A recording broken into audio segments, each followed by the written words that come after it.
Hello students, आज हमें करनी है मैथ्स की वर्कशीट नंबर 26 और आज डेट है 24 दिसंबर 2020। आज की हमारी वर्कशीट का टॉपिक है प्राइम फैक्टराइजेशन ऑफ क्यूब। आज हम सीखेंगे कि कैसे किसी क्यूब नंबर की प्राइम फैक्टराइजेशन हम फाइंड करते हैं और देख सकते हैं कोई नंबर की प्राइम फैक्टराइजेशन देखकर कि वो नंबर एक परफेक्ट क्यूब है या नहीं। तो चलो स्टार्ट करते हैं आज की वर्कशीट। आज की वर्कशीट अगर आप हिंदी मीडियम में देखना चाहते हैं तो डिस्क्रिप्शन बॉक्स में उसका लिंक दिया गया है, आप उसे वहां से देख सकते हैं। तो आज की वर्कशीट में हमें सबसे पहले देखना है prime factorisation of a number, इसका मीनिंग क्या है। तो देखो 500 का प्राइम फैक्टराइजेशन का मतलब 500 का एलसीएम निकालना। तो 500 जीरो पे खत्म हो रहा है, डिविजिबिलिटी रूल याद है ना आप सभी को। जो भी नंबर जीरो पे खत्म होता है वो 2 से डिवाइड हो सकता है, 5 से भी डिवाइड हो सकता है और 10 से भी डिवाइड हो सकता है। तो हम 2 से डिवाइड करते हैं क्योंकि 2 सबसे छोटा प्राइम नंबर है। तो आज की वर्कशीट में जो भी हम एलसीएम फाइंड करेंगे, जो भी हम यहाँ पे डिवीजन करके दिखाएंगे, फैक्टर्स करके दिखाएंगे, वो प्राइम फैक्टर्स को यूज़ कर ही करेंगे। तो 2 से जब आप 500 को डिवाइड करेंगे तो आपको मिलेगा 250। अब ये भी जीरो पे ख़त्म हो रहा है तो फिर से हम 2 से डिवाइड कर सकते हैं, डिवाइड करेंगे तो आएगा 125। अब कोई भी नंबर अगर 5 पर एंड होता है तो वो हमेशा 5 से डिवाइड होता है। तो इसीलिए जब 125 आया तो मैंने यहाँ 5 लिखा और 5 से डिवाइड करने पर 125 को आंसर आ रहा है 25। अब 25 तो आपको पता ही है 5 के टेबल में आता है, तो 5 5 ज़ा 25, फिर से 5 मिल गया। अब ये 5 फिर 5 के टेबल में आएगा तो लास्ट में आपके पास क्या बचेगा 1। तो ये हो गई हमारी प्राइम फैक्टराइजेशन कंप्लीट। अब इसमें हमें फैक्टर्स कौन कौन से मिले, यानी कौन कौन से नंबर से डिवाइड करने पर हमारा आंसर 1 तक पहुंचा, उसको हम लिख लेते हैं। 2 बार मुझे 2 मिला और 3 बार मुझे मिला 5। तो ध्यान से देखो, 3 बार मुझे 5 मिला और 2 बार मुझे 2 मिला। तो जो 5 नंबर था उसकी जो ट्रिपलेट, जिसको क्यूब बोलते हैं, क्यूब का मतलब होता है 3 के पेयर बनना।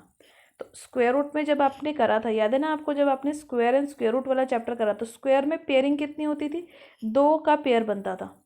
और यहाँ पे 3 नंबर्स के साथ एक पेयर, पेयर नहीं बोलेंगे यहाँ पर, बोलेंगे ट्रिपलेट बनेगा, 3 नंबर का एक ट्रिपलेट बनेगा, ठीक है।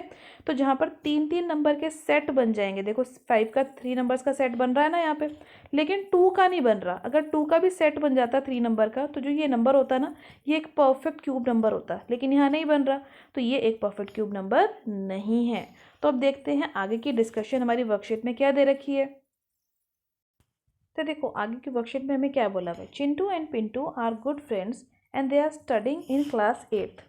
They are member of mathematics club and they are participating in the club activity on Saturday. The theme of the maths club activity is playing with numbers. Now उन्होंने क्या करना है, Chintu and Pintu are discussing. Chintu बोलता है do you know one thing and Pintu is asking what. Chintu says there are many numbers which are exactly 3 same prime numbers after prime factorization. For example, the prime factorization of 8 is 2. तो देखो 8 की prime factorisation का मतलब 8 का LCM निकालो। 8 कौन से table में आता है, 2 के टेबल में। कहाँ पर आता है, 4 पे, तो मैंने नीचे लिखा 4। अब 4 किसके टेबल में आता है, 2 के टेबल में आता है। कहाँ पर आता है, 2 पे, तो फिर से मैंने नीचे लिखा 2। अब 2 के टेबल में तो आता ही है 1 पे। तो अब देखो 8 की प्राइम फैक्टराइजेशन क्या बन गई, यानी 8 नंबर मुझे कैसे मिल सकता है, 3 बार मैं 2 को मल्टीप्लाई कर दूं तो मुझे 8 मिल जाएगा ना। तो इसने बोला, पिंटू ने चिंटू को, कि एक कुछ नंबर्स ऐसे होते हैं जो खुद से 3 बार मल्टीप्लाई करके मिल जाते हैं। देखो खुद से का मतलब 2 को ही 3 बार मल्टीप्लाई करा तो मुझे क्या मिल गया, 8 मिल गया। दीज नंबर, पिंटू बताता है चिंटू को कि these number are called cube number. जैसे आपने स्क्वायर नंबर पढ़े थे ना, वहाँ पे 2 बार मल्टीप्लाई करने पर मिलता था नंबर, यहाँ पर 3 बार सेम नंबर को मल्टीप्लाई करने पर जो नंबर मिलता है वो होता है क्यूब नंबर।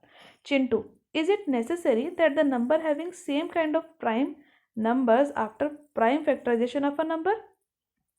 तो वो पूछ रहा है क्या ऐसा ज़रूरी है कि कोई नंबर मुझे एक ही नंबर को 3 बार मल्टीप्लाई करने पर मिले तभी वो क्यूब नंबर होगा।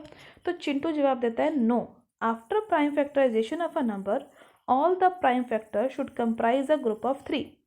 फॉर एग्जाम्पल 216 में 216 की जब हम फैक्टर्स बनाते हैं, जब हम इसकी प्राइम फैक्टराइजेशन करते हैं तो यहाँ पर हमें 2 भी 3 बार मिलता है और 3 भी 3 बार मिलता है ना।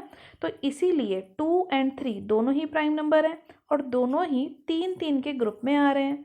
Hence the perfect cube number, it is a perfect cube number. यानी 216 को जब मैंने उसके फैक्टर्स में तोड़ के लिखा एलसीएम की फॉर्म में, तो 2 भी मुझे 3 बार मिल रहा है और 3 भी मुझे 3 बार मिल रहा है, तो 216 is also a cube number. ज़रूरी नहीं है कि सिर्फ एक ही नंबर 3 बार मल्टीप्लाई हो रहा हो तो वही क्यूब नंबर होगा। किसी भी नंबर के जब हम प्राइम फैक्टर्स करेंगे तो उसके प्राइम फैक्टर्स में अगर 3 3 के ग्रुप में कोई नंबर आ रहे हैं तो वो जो नंबर है, जो इनिशियल नंबर ओरिजिनल नंबर है, वो हमारा एक क्यूब नंबर होगा। इसके बाद देखो एक स्पेशल नोट लिखा हुआ है, a number in which each prime factors appear 3 times after prime factorisation is called a cube number और अ परफेक्ट क्यूब नंबर, और in other word we simply called it a cube और a perfect cube. तो अभी यही मैंने आपको बताया था। अब इसी वर्कशीट में बेटा यहाँ पर देखो एक क्वेश्चन है, let's try prime factorisation of these numbers. कुछ नंबर्स लिखे हुए हैं और इसकी प्राइम फैक्टराइजेशन आपको निकालनी है। तो ये 4 नंबर्स हैं, तो चारों की प्राइम फैक्टराइजेशन हम निकालते हैं एक एक करके। तो चलो स्टार्ट करते हैं।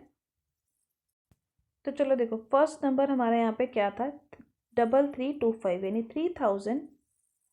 3325। अब ये नंबर किस पे एंड हो रहा है, ये नंबर 5 पे एंड हो रहा है ना। तो अभी मैंने आपको बताया था जो नंबर 5 पे एंड होता है वो हमेशा 5 से डिवाइड होता है, तो इसीलिए इसकी प्राइम फैक्टराइजेशन के लिए हमने सबसे पहले 5 से डिवाइड करा। तो जब आप इस नंबर को 5 से डिवाइड करोगे तो आपका आंसर आएगा 665। ठीक है, अब ये फिर से 5 पे एंड हो रहा है तो फिर से इसको 5 से डिवाइड करोगे, डिवाइड करने पर आएगा 133। अब 133 3 पे एंड हो रहा है तो इसको चेक करना, ये 7 से कम्प्लीटली डिवाइड हो जाएगा और आपका आंसर आएगा यहाँ पे 19। अब 19 अगेन प्राइम नंबर है तो वो सिर्फ 19 से ही डिवाइड होगा, तो जब 19 से डिवाइड करोगे तो एंड में आ जाएगा 1। अब ये प्राइम फैक्टराइजेशन आपने करनी ही तब तक थी जब का आपका आंसर 1 नहीं आ जाता। तो देखो 3325 यानी 3225 के फैक्टर्स क्या आ गए, ये चारों फैक्टर्स आ गए ना आपके, जो अभी अभी हमने यहाँ पे देखे 5 5 और 7 और 19, ये चारों ही फैक्टर्स हमारे इसके आ गए। तो इसको यहाँ मैंने लिख लिया 5 इंटू 5 इंटू 7 इंटू 19। तो हो गया हमारा first part complete. Second part देखते हैं। सेकेंड पार्ट में हमें क्या नंबर दे रखा था, हमारा नंबर था 1728। ठीक है, अब इसकी प्राइम फैक्टराइजेशन करनी है हमने, तो किस पे एंड हो रहा है, 8 पे एंड हो रहा है ना। जो भी नंबर 2 के टेबल में आने वाले नंबर पे एंड होता है उसको 2 से ही डिवाइड करना स्टार्ट करो। 2 से डिवाइड करोगे 864 आएगा, फिर 4 पे ख़त्म हो रहा है, फिर 2 से डिवाइड करो। तो जब तक ये 2 पे एंड वाले नंबर होने पर आता जाएगा ना, इसको 2 से डिवाइड करते जाओ। अब 27 आ रहा है, अब 27 तो 3 के टेबल में आता है तो 3 से डिवाइड कर लो। अब 3 से डिवाइड करने पर भी आपके सारे फैक्टर्स आ जाएंगे। तो अब ध्यान से देखो यहाँ पर 2 कितनी बार आ रहा है, 1 2 3 4 5 6, तो मैंने 6 टाइम्स देखो यहाँ 2 लिख लिया। 3 कितनी बार आ रहा है, 3 ही बार आ रहा है, तो 3 बार मैंने 3 भी लिख लिया। तो आगे ना मेरे सारे फैक्टर्स 1728 के। अब इसमें पेयरिंग भी चेक कर लेते हैं। चलो 2 के कितने पेयर बन रहे हैं, एक 3 का जो ट्रिपलेट है वो पूरा हो गया, 2 का एक दूसरा भी ट्रिपलेट पूरा हो गया, यानी 3 का पेयर पूरा हो गया, और 3 का भी एक 3 नंबर का पेयर पूरा हो गया। तो 1728 तो कैसा नंबर है, एक परफेक्ट क्यूब नंबर, जैसे कि हमने यहाँ पढ़ा था। अब अगला नंबर देखते हैं 27। 27 एंड हो रहा है 7 पे, और 2 और 7 को जोड़ते हो तो कितना आता है, 9। तो जो भी नंबर जिसकी डिजिट का टोटल 3 के टेबल में आने वाला नंबर हो ना, तो वो 3 से डिवाइड होता है, ये याद रखना, ये होती है डिविजिबिलिटी रूल। अब इसको 3 से डिवाइड करो तो आएगा 9, 3 के टेबल में 9 पर आता है 27, फिर 3 से डिवाइड करो 3 3 ज़ा 9, फिर 3 आएगा, फिर 3 से करोगे आएगा 1। तो 27 के फैक्टर्स क्या आ गए, 3 इंटू 3 इंटू 3, तो ये भी हो गया ना एक परफेक्ट क्यूब। 3 का जो पेयर ट्रिपलेट है वो बन रहा है। अगला नंबर है 1000, फोर्थ पार्ट था ना, 1000 के पेयरिंग करनी है, फैक्टर्स लिखते हैं। तो 1000 हो रहा है 0 पे ख़त्म, तो अभी मैंने आपको स्टार्टिंग में बताया था कि जो भी नंबर 0 पे ख़त्म होता है वो 2 के टेबल में, 5 के टेबल में और 10 के टेबल में ज़रूर आता है। तो 2 से इसको स्टार्ट करो, और जब तक इसकी लास्ट की डिजिट 2 के टेबल में आने वाला नंबर रहेगी ना, तब तक इसको 2 से ही डिवाइड करते रहो। जैसे ही 125 आएगा, 5 पे ख़त्म हो रहा है तो 5 से डिवाइड करना शुरू करो। तो आपके जो पेयर बन जाएंगे ना वो ये बन जाएंगे, 2 आएगा 3 बार और 5 भी आएगा 3 बार। तो जो 1000 है, देखो ध्यान से, जब 3 3 के सेट बन गए तो 1000 भी कैसा नंबर हो गया, प्राइम फैक्टर लिखने वाला, जो लिखे जब हमने इसके, तो ये भी एक परफेक्ट क्यूब नंबर मिल गया। तो हो गए हमारे सारे पार्ट्स प्राइम फैक्टराइजेशन वाले सॉल्व। अब करते हैं आगे की वर्कशीट। तो अब देखो आगे की वर्कशीट में क्या बोला हुआ है, Ram has a shoe box which has dimension 15 centimetre, 30 centimetre and 15 centimetre. Ram के पास एक शू बॉक्स है जिसकी लेंथ, ब्रेथ और हाइट दे रखी है। He wants to make a cube using this type of boxes. How much minimum number of such boxes are required to make this cube? तो इसके लिए उसको अगर एक बॉक्स बनाना है तो उसकी जो डायमेंशंस अगर हमें दे रखी है 15, 30 और 15, तो उसका वॉल्यूम देखना पड़ेगा ना क्या होगा। ये तो एक क्यूबॉइड शेप है और इसकी वॉल्यूम देखने का मतलब मुझे 15 के फैक्टर्स लिख लेने हैं। 15 के फैक्टर क्या होते हैं, 3 5 ज़ा। 30 के फैक्टर्स क्या होंगे, ये होंगे ना मेरे सारे 30 के फैक्टर्स, और लास्ट था फिर से 15, तो ये है मेरे 15 के फैक्टर्स। इसके फैक्टर्स मैंने ओपन करके लिख लिया। अब इसके फैक्टर्स में मैंने 2 को एक साथ कंबाइन कर दिया, एक साथ लिखा। 3 वाले नंबर्स जितने थे उनको सबको एक साथ लिखा और 5 वाले नंबर्स को भी एक साथ लिखा। तो मैंने ध्यान दिया जब मैंने देखा लिखते समय कि मेरा 2 के जो नंबर है ना उसके फैक्टर्स कंप्लीट नहीं है। अगर इसको एक बॉक्स बनाने के लिए मुझे यूज़ करना है और वो बॉक्स कैसा हो, क्यूब बॉक्स हो, तो इसके फैक्टर्स में जो नंबर आ रहे हैं ना वो भी सारे क्यूब के नंबर होने चाहिए, यानी उस नंबर के 3, उसके जैसे 3 नंबर होने चाहिए इसके फैक्टर्स में। तो 2 के तो नहीं है, 2 के तो सिर्फ एक ही नंबर था, तो यानी मुझे 2 इंटू 2 वाला एक फैक्टर और चाहिए, यानी 2 और चाहिए इस 2 के 3 का पेयर कंप्लीट करने के लिए, है ना। तो राम को कितने बॉक्सेस चाहिए, राम नीड्स 2 इंटू 2 यानी 4 such cuboids to make this cube. आ गया ना हमारे वाला आंसर। अब इसके बाद हम स्टार्ट करते हैं हमारे ट्राई दिस क्वेश्चंस को। तो देखो ट्राई दिस का फर्स्ट क्वेश्चन हमें क्या दे रखा है। फर्स्ट क्वेश्चन में हमें बताना है which of the following numbers are not perfect cube, कौन से इसमें से परफेक्ट क्यूब नहीं है। तो हमें क्या करना है, एक एक करके सब नंबर्स की प्राइम फैक्टराइजेशन लिख के देखनी है। तो फर्स्ट पार्ट स्टार्ट करो, क्या नंबर है 216, 6 पे खत्म हो रहा है और 6 कैसा नंबर है, 2 के टेबल में आने वाला, तो 2 से हम डिवीजन स्टार्ट करेंगे और जब तक डिवीजन करते रहेंगे, जब तक 2 से डिवीजन तब तक चलेगी जब तक कि 2 के नंबर में आने वाले नंबर पे खत्म हो रहा है। तो देखो तीनों स्टेप में मैंने 2 से डिवीजन करी। अब जब मैंने 54 को 2 से डिवाइड किया तो 27 आया। अब 27 तो 3 के टेबल में आता है, तो 3 से डिवीजन स्टार्ट हो गई। तो मेरे पास फैक्टर्स क्या आ गए, मेरे पास आया 3 बार 2 और 3 बार आया 3। तो देखो 2 भी 3 बार आ रहा है, 3 भी 3 बार आ रहा है प्राइम फैक्टर्स में अपने आप। तो 216 कैसा नंबर हो जाएगा, it will become a perfect cube, हो जाएगा ना परफेक्ट क्यूब। अब देखो बी पार्ट क्या है 10,000। अब इसके फैक्टर्स बनाने के लिए ना मैं क्या करती हूँ, मैं एक छोटा तरीका लिखती हूँ। 10,000 का मतलब 10 कितनी बार मल्टीप्लाई होगा, 4 बार मल्टीप्लाई होगा, है ना। लेकिन 4 जो है वो प्राइम 10 जो है वो प्राइम फैक्टर नहीं है। अब मुझे क्या करना है, मुझे इस 10 को तोड़ के लिखना है। 10 क्या क्या फैक्टर्स होते हैं, 5 2 ज़ा 10। दूसरे वाले 10 को भी तोड़ के लिखा, तीसरे वाले को भी और चौथे वाले को भी लिख लिया। अब इसके बाद सारे 5 एक साथ कलेक्ट कर लो, 1 बार 2 बार 3 बार और 4 बार 5 आया था, इसी तरीके से 4 बार 2 आया था, मैंने लिख लिया। अब इस 4 में से 3 3 के सेट तो बन गए, लेकिन एक ये वाला 5 रह गया और एक ये वाला 2 रह गया जिसके सेट नहीं बना। तो इसका मतलब जो मेरा 10,000 नंबर है वो एक परफेक्ट क्यूब नंबर नहीं है, क्योंकि यहाँ पर नंबर्स बच गए जिनके सेट नहीं बने। थर्ड पार्ट देखो 729, 9 पे ख़त्म हो रहा है, तीनों डिजिट को ऐड करके देखो 7 2 और 9, जो भी नंबर आएगा वो आपका 3 से डिवाइड होने वाला नंबर है। तो इसीलिए देखो 3 से डिवीजन स्टार्ट करवाइए, यानी 3 से प्राइम फैक्टराइजेशन स्टार्ट करवाइए। अब जब आप डिवाइड करते जाओगे तो देखोगे यहाँ पर कि आपके 3 के जो पेयर बनेंगे ना वो 3 3 के जो पेयर हैं वो 2 बार बनेंगे, यानी 3 जो है 2 टाइम्स आपको मिलेगा 3 3 के पेयर में। तो पेयरिंग 3 3 के सेट तो कंप्लीट हो गए, 3 का सेट। तो इसका मतलब 729 कैसा नंबर है, एक परफेक्ट क्यूब नंबर। हो गए हमारे 3 पार्ट्स। अब हम करते हैं फोर्थ और फिफ्थ पार्ट। तो अब देखो फोर्थ पार्ट में क्या नंबर दे रखा था 2025। अब इसके फैक्टर्स बनाने, अगेन देखो 5 पे खत्म हो रहा है ये नंबर, तो 5 से इसकी डिवीजन स्टार्ट कराओ प्राइम फैक्टराइजेशन। तो आपका अगला नंबर आएगा 405, फिर से 5 से कराओगे तो आएगा 81। अब 81 में डिजिट्स क्या है 8 और 1, तो 8 और 1 को ऐड करो कितना बनता है 9। तो 9 अगर आ रहा है 3 के टेबल में आने वाला नंबर, तो 3 से डिवाइड करवाओ, ये है हमारी डिविजिबिलिटी रूल। और इस तरीके से जब आप डिवाइड करवा लोगे तो आप देखोगे कि यहाँ पर 3 का तो एक पेयर पूरा बन रहा है, यानी 3 का सेट बन रहा है ना, एक 3 का सेट। लेकिन एक 3 इसका नहीं बन रहा, और जो 2 5 आएंगे ना इसका भी जो पूरा जो है 3 का सेट नहीं बन रहा। इसका मतलब 205 is not a perfect cube. Next part देखो 15,625, 5 पे खत्म हो रहा है, तो 5 से डिवीजन करवाते जाओ। तो जब आप डिवीजन करवा लोगे, फैक्टर्स लिख लोगे, तो इस तरीके से आप देखोगे कि 5 के 3 3 के सेट बन रहे हैं 2। तो सेट तो बन गए और कोई नंबर बचा भी नहीं, तो यानी 15,625 इज अ परफेक्ट क्यूब। हो गया हमारा फर्स्ट क्वेश्चन पूरा कंप्लीट। इसके बाद हम करते हैं सेकंड क्वेश्चन। तो अब नेक्स्ट क्वेश्चन देखो क्या बोला हुआ है, find the smallest number by which each of the numbers multiplied so that the number become a perfect cube. In numbers को जो हमें 5 नंबर्स दिए गए हैं ना, इन नंबर को कौन से सबसे छोटे नंबर से मल्टीप्लाई करवाएं कि ये परफेक्ट क्यूब बन जाए। इसका मतलब बेटा ये सारे नंबर परफेक्ट क्यूब नहीं है, यानी इनके प्राइम फैक्टराइजेशन जब हम लिखेंगे तो इनके नंबर्स में 3-3 के पेयर नहीं बन रहे होंगे, यानी 3-3 के सेट नहीं बन रहे होंगे। तो हमें चेक करवाना है कि कौन से नंबर से मैं मल्टीप्लाई करवा दूं कि इसके 3-3 के सेट कंप्लीट हो जाएं। तो चलो हम स्टार्ट करते हैं, एक एक करके सब नंबर्स की प्राइम फैक्टराइजेशन लिखते हैं और फिर चेक करेंगे कि किससे इसको मल्टीप्लाई करवाना पड़ेगा ताकि ये परफेक्ट क्यूब बन जाए।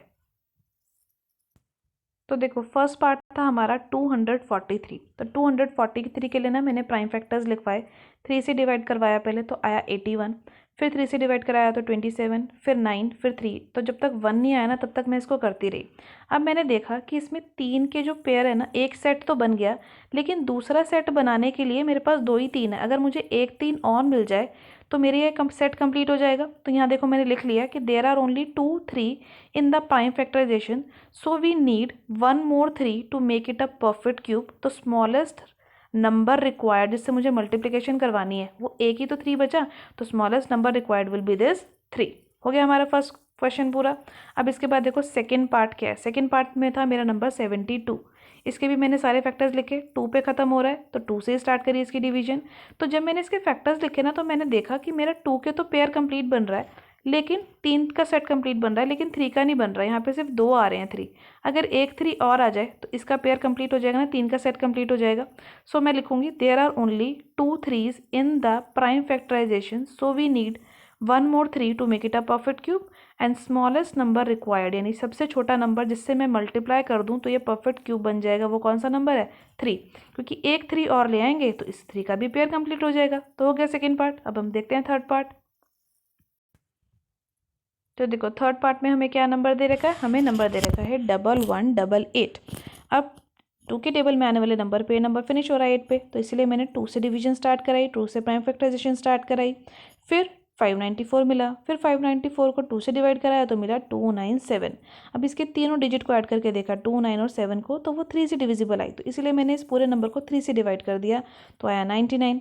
फिर 3 से डिवाइड करा तो आया 33, फिर 3 से डिवाइड कराया तो 11, और 11 तो पहले से ही प्राइम है तो इसको तो सिर्फ 11 से ही करना पड़ेगा। तो जब मैंने इसके फैक्टर्स लिखे ना बेटा तो मैंने ध्यान से देखा तो मुझे मिला कि मेरे 3 के तो पेयर कंप्लीट हो रहे हैं, लेकिन 2 जो है ना वो 2 ही बार आ रहा है। तो अगर एक बार और 2 आता तो इसका पेयर कंप्लीट हो जाता, और 11 भी एक ही बार आ रहा है, यानी इसको कितने 11 और चाहिए? 2 11 और चाहिए।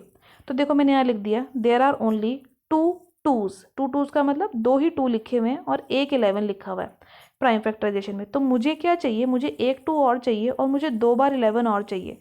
तो स्मॉलेस्ट नंबर रिक्वायर्ड क्या हो जाएगा? एक बार 2 मुझे चाहिए था और 2 बार 11 चाहिए था, तो वही सबसे छोटा नंबर होगा। अगर वो ये तीनों नंबर और आ जाएं तो मेरा जो नंबर है वो परफेक्ट क्यूब बन जाएगा। तो यानी इन तीनों को मल्टीप्लाई करवा के कितना आ रहा है? 242। तो यही सबसे छोटा नंबर है जिसको मल्टीप्लाई करवाने पर मेरा जो नंबर था 1188, ये एक परफेक्ट क्यूब बन जाएगा। इसके बाद देखो फोर्थ पार्ट, नंबर क्या है? 392। 2 पे फिनिश हो रहा है, 2 के टेबल में आने वाला नंबर, तो 2 से ही स्टार्ट करो प्राइम फैक्टराइजेशन, यानी 2 से डिवीजन करवाओ और फैक्टर्स को कंप्लीट कर लो। अब देखो ध्यान से, यहाँ पे 2 के तो फैक्टर सारे कंप्लीट हो गए, लेकिन 3 का सेट बन गया 2 के लिए, लेकिन 7 का नहीं बना। 7 2 बार ही आ रहा है और क्यूब होने के लिए यहाँ पर एक 7 और होना चाहिए। तो सबसे छोटा नंबर किससे मैं मल्टीप्लाई करवाऊंगी? 7 से ही करवाऊंगी। बाकी की स्टेटमेंट बिल्कुल मैंने वैसे ही लिखी है। तो अब इसके बाद हम इसी क्वेश्चन का लास्ट पार्ट करते हैं। तो देखो लास्ट जो पार्ट है इस क्वेश्चन का वो है 128। 128 के मुझे फैक्टर्स लिखने हैं। तो देखो 2 के टेबल में एंड होने वाले नंबर पे एंड हो रहा है 8 पे, तो 2 से स्टार्ट कराओगे प्राइम फैक्टराइजेशन और सारे फैक्टर्स लिख लोगे, ठीक है। और जब आप फैक्टर्स लिखोगे तो ध्यान से देखना, यहाँ पे 2 के जो है ना 2 सेट पूरे हो जाएंगे 3-3 के, लेकिन जो लास्ट वाला 2 है ना ये बच गया। अब इसके सेट कंप्लीट कराने हैं, यानी इसको 2 और 2 देने पड़ेंगे तभी तो इसके 3 का सेट कंप्लीट होगा। सो हम लिख लेंगे there is only 1 2 in the prime factorization, so we need 2 2s। 2 2s का मतलब 2 2 और चाहिए to make it a perfect cube. So therefore smallest number required will be, जो नंबर मेरे पास मिसिंग है उन दोनों को ही मल्टीप्लाई करके लिख दूंगी, यानी 4 मुझे चाहिए। So the smallest number to required it a perfect to make it a perfect cube will be 4। तो होगी आज की वर्कशीट के सभी क्वेश्चंस पूरे। तो आज की वर्कशीट में बेटा आपने सीखा कि परफेक्ट क्यूब नंबर्स क्या होते हैं, कैसे प्राइम फैक्टराइजेशन करके हम नंबर्स के लिए प्राइम फैक्टराइजेशन लिखकर परफेक्ट क्यूब बना सकते हैं या परफेक्ट क्यूब के बारे में बता सकते हैं। तो आज की वर्कशीट के सभी क्वेश्चंस की प्रैक्टिस कीजिए, एनसीईआरटी में इससे रिलेटेड जो भी क्वेश्चंस हैं उन सभी क्वेश्चंस की आपने प्रैक्टिस करनी है। ठीक है बेटा, आज की वर्कशीट की वीडियो अच्छी लगी हो तो अपने फ्रेंड्स के साथ लाइक और शेयर करना मत भूलिएगा। मेरे चैनल पर पहली बार आए हैं तो चैनल को सब्सक्राइब कर लीजिए ताकि आपको अगले आने वाली वीडियोज़ की नोटिफिकेशन टाइम से मिल सके। Thank you for watching.